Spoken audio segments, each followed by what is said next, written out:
Hello, Mr. Vijay. Hello. Vijay, according to you, what is faith? Yeah. See, I'll explain this faith through a very, very beautiful example. And this is basically a true event of an Indian army. So there are a group of 15 soldiers who is headed by a major. And then they're supposed to report for a duty. So usually in Himalayas, in a specific post, what happens is for every 3 or 4 months, there is a change in the regiment.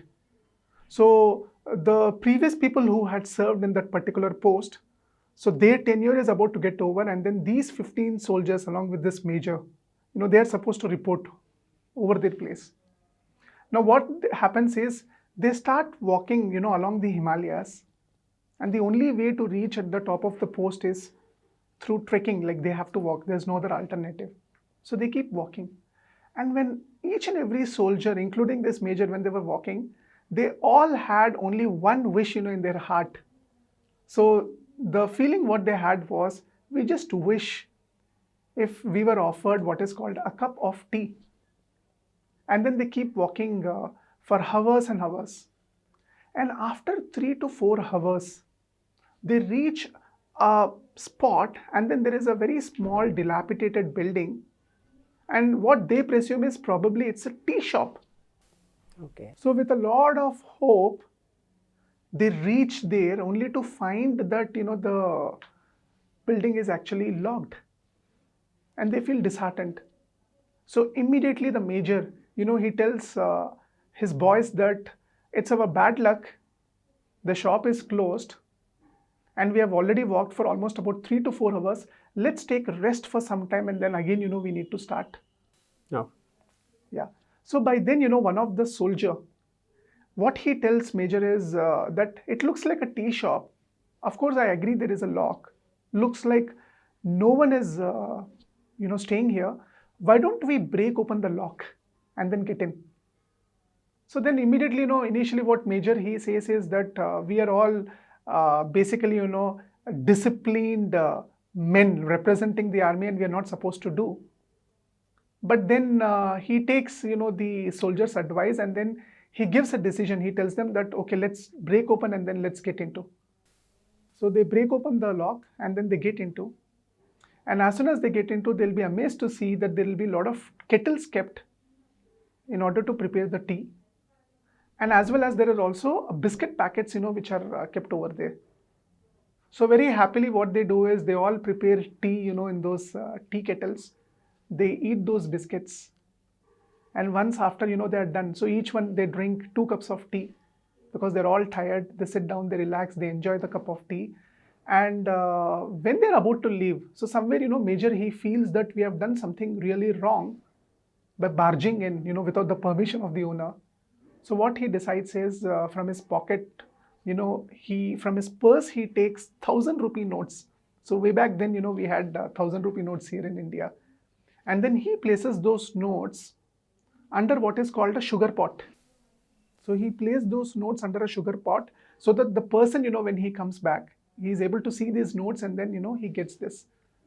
So as a mark of respect, for the tea what they have had, and then the biscuits what they had, he places a lot of 1,000 rupee notes under the sugar pot, and then they leave. So somewhere, within his heart, the major, he feels nice, because he feels that we have paid. Probably they ended up paying more, but then, we have paid for whatever we have used. Now they go back and then they report to that particular post, and then they're over there for almost about 3 to 4 months.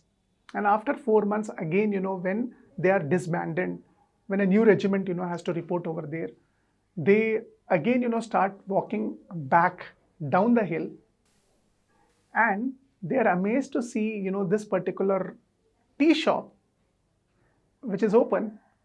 And this time there's an old man, who's serving actually tea over there. So as soon as these 15 soldiers and then the major, they reach there, they ask, for a cup of tea. And the soldiers, they start talking to him. So the old person, what he says is that he shares his experiences, because even the soldiers, they're amazed that how come at such a remote location he has a small tea shop, and hardly he'll be making few pennies. And then, he explains, he narrates, his experiences. Then finally what he tells is like he's very happy, doing whatever he's doing. And then at that time, one of the soldier, he says that you're so old, you work so hard, but then hardly you make any money. Don't you think that even though you believe in God, you have a faith in God, you're still in poverty? Then how do you believe in God? Then immediately, he replies, what he tells is that no, I have a faith in God, I believe in God, and I've seen God. So immediately the soldier, he asks, you have seen God? Like, can you explain, like, do you have a proof? And then, he narrates, he tells that one fine day, that his family, like he and his son, they were tortured by the terrorists, because the terrorists, they wanted some information, and these people, they didn't have any information.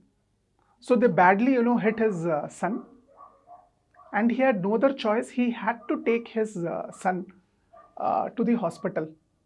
So he had to lock, this particular tea shop, and then he took his son to the hospital. So all this person had, this old man had, was 20 rupees in his pocket. So he went there, and then, his treatment started, and then his son was admitted in hospital. Now he comes back, and he does not know what to do. And no one would be willing to give him money, because they know that, he was tortured by terrorists. So they were all scared to even give money. So that's the day, when he prays to God. And then he says that I'm in need of money, so please, can you do something? So what he says is, when he comes back to his tea store, he'll be shocked to see that the lock which is there is broke open. And then he thinks that he is doomed. He thinks he's finished. Whatever he had, he lost. But then when he gets in, what he finds is that there are quite a lot of 1,000 rupee notes which were placed, under a sugar pot. And then he says, see, I believe in it, and this is the proof, that I have. So as soon as, this old man, when he narrates this particular story, all the 15 soldiers, they look at the major. And then when they look at his eyes, so all they can see is a major, looking at them with a very stern eye, clearly, sending them the signal that keep quiet, keep quiet. So after, this old man narrates this particular story, he goes to the old man, he hugs him, and he says, Baba, I completely believe in you, that God exists, and thank you for serving us with a wonderful tea. Oh. And after he tells this, there's also a lot of moist, that develops in his eyes. And all the 15 soldiers are actually amazed. And to see, a major, with a moist in his eyes, which is actually a very rare sight, because these guys are trained so very hard that it is very difficult to break them down emotionally. But he gets emotionally moved, by this particular incident. So what, this example it teaches us is, when we walk, on the path of what is called truth and then compassion, and when we start, helping people, that is when, you tend to get the best, out of this particular universal power. So always we need to live in what is called the path of truth, compassion. We need to have faith, and we need to give the best, to the people, the best to the society. And that is what, life is all about. Great. Thank you. Thank you so much, Mr. Vijay. Thank you. Thanks.